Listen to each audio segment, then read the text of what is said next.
Pavan, I feel that we're both very much in the same business. I go to extraordinary lengths sometimes to communicate messages to large audiences. Robert's quite right, you know, to communicate the story of the thinning ice in the Arctic, and you know how there is an enormous difference between multi-year sea ice and single-year sea ice, and yet from people who aren't experienced, when they look at images from space, the Arctic sea ice extent can appear about the same, and that means that people can pick up and say, oh come on, it's about the same as it was 30, 40 years ago. The difference is in the thickness of the ice, and it seems quite a basic thing. And the only way to get that across to large audiences on television, I just went up there and dived under the North Pole, and dived under the ice in many areas in the Arctic to make the point, and dived within caves that are formed by big ice floes. So that at least I had half the audience watching me thinking, wow, that looks fantastic. I had the other half of the audience thinking, oh my God, I wouldn't do that for any money.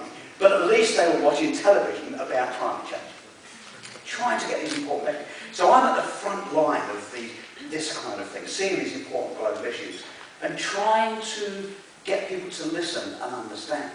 And I feel that you're in exactly the same business, and with the accepted norm being these days that it's business that's running countries, it's business that's running the world.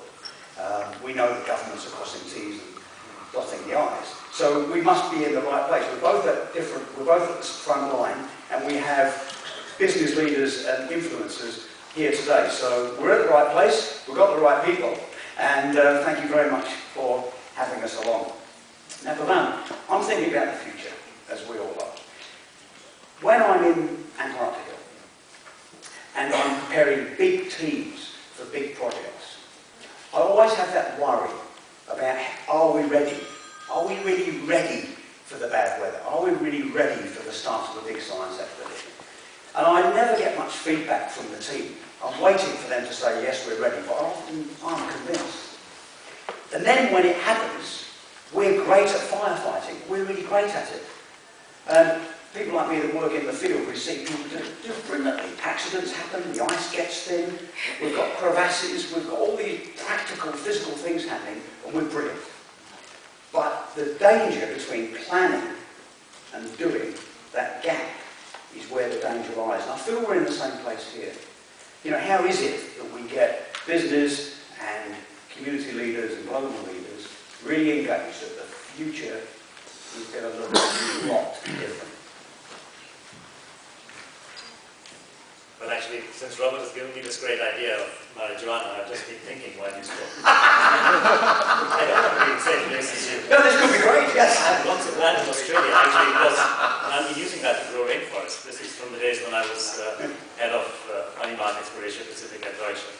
And I thought, let me try and offset my carbon footprint. This was 15 odd years ago, so we didn't have those pink slips that would fill up easily.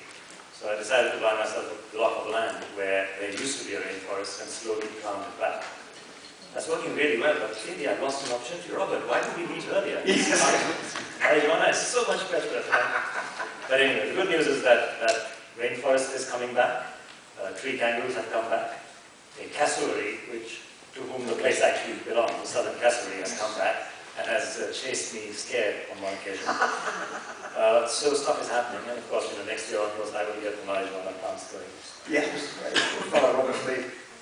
Well, the other thing I must comment is that I'm so pleased that I remember which tie I had on that video, because otherwise, how would you know who I am?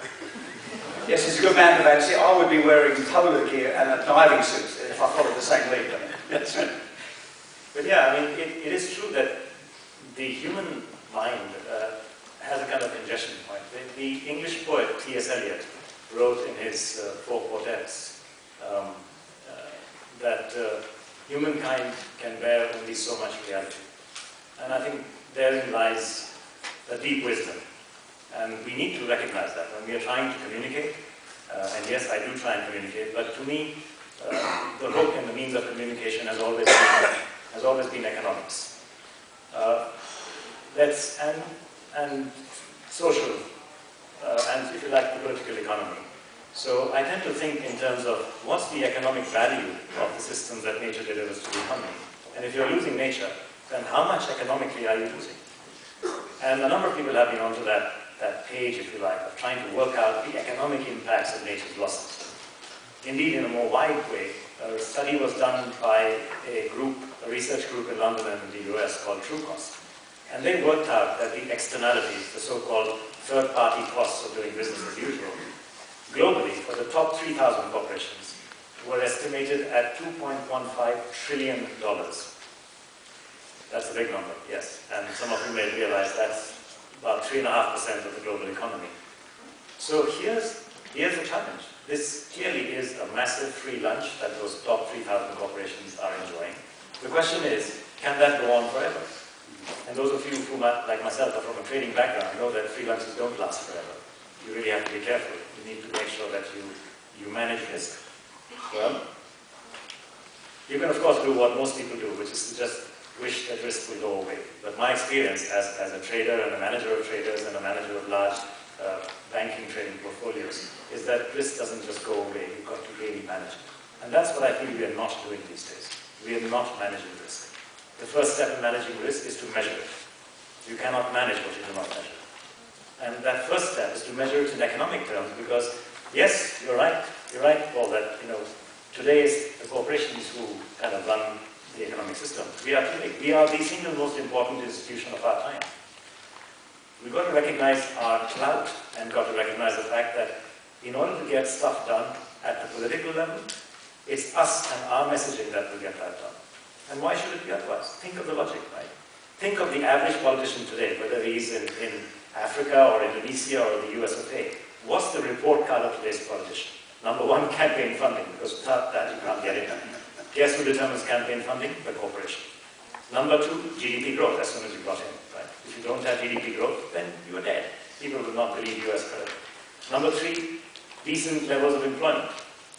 Who do you think provides 2/3 of employment? Once again, the corporation. And number four, fiscal deficit management. At long last, fiscal prudence has kind of come back into politics. So whether it's campaign funding, GDP growth, jobs, or balancing your budget, it's the corporation. All four boxes on the report card of today's politician are ticked by the corporation. So therefore, why is it, one would ask, why is it that it's not otherwise? Of course, politicians are no longer leaders. Of course, it's us who are the leaders. And some of us, when we are the leaders, we've got to really bear that burden of responsibility, much the same way as any leaders, any time in human history are born, which is to think long and to think hard. Because without deep thought and hard work, nothing worthwhile is ever achieved. Thank you. And I think that responsibility is something that I'm trying to get across today. And that is that we have a responsibility when we broadcast messages about lack of habitat loss, when we broadcast messages over certain parts of our ecosystem that are under threat, when we look at any part of our ecosystem in an isolated sense and think this is catastrophic, we report a very negative message. We say, guess what's happening? Look at these coral reefs. Look at this rainforest. Look at the loss of big fishing industries. And so these are big negative messages. And sometimes I feel that people become battle weary. In fact, when I'm at the BBC now and I'm developing new projects, if I mention climate change, I can see the lights going out and I have to find another way to explain something. And I wonder if we shouldn't accept the responsibility of broadcasting messages that focus on opportunities for the future. For instance, when we look at natural capital, when we look at investment based on good ethics, when we look at investment based on the economics of ecosystems and biodiversity, we need to angle our messages the same way that the electric car industry is going. I was at a TED conference in Los Angeles a few weeks ago, and the cars that everybody was interested in, these electric cars, were the ones that looked like Ferraris. They were fantastic, these electric cars, absolutely beautiful thing. And everybody was around them asking questions and testing them, and there was a really great, cool sports motorcycle that was an electric motorcycle that had the world record.